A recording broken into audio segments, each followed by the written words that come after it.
Ayan, sisiw yan, oh. Kapipisala ng mga sisiw, mga barkada. Ayan, oh. Ayan, mga idol, oh. 6 po yan. Ito po yung pampito. Nandito po yung pampito. Ayan po. Ayan po yung doktor namin ngayon. Siya po yung nag-aalaga ng isang sisiw po, yung medyo nahuli lang po siya. Nahuling pisain. Ayan, oh. Ayan, mga idol, oh. Kawawa naman, oh. Sana mabuhay pa siya. Sana mabuhay. Yan po ang aming doktor. Yan po. Galing pa po sa ibang bansa yan. Nag-aral po yan dun sa Amerika. Ayan po. Siya po ang doktor ng mga hayop. Yan po.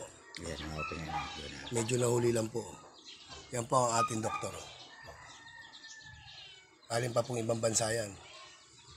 Dinosaur yung pinapipisa ko rin sa ano. Dinosaur daw po yung mga pinipisa niya ron. Jurassic Park. Yung po yung mga inaalagaan niya, mga Jurassic Park po daw. Ay, kaya ito po, isa rin po daw to, isa sa mga ano lang to eh. Mga small time na ano to eh. kayang-kaya. Yan Very po. easy. Yan po si Doktor. Buga-buga. Yan po. Malupit po yan. Yan po. Mamaya po babalikan niya. Hindi niya po titigilan yan. Hanggat hindi niya yan nabubuhay. Yan Survive po. yan. Survivor po yan. Ayan po. Bubuhayin niya po yan. Ayan po. Isa pong doktor yan. Doktor ng mga Dinosaur. dinosaur. Ayan po. Sige po mga barkada. Paano na yan? Paalam ka na, doktor. Okay na. Okay.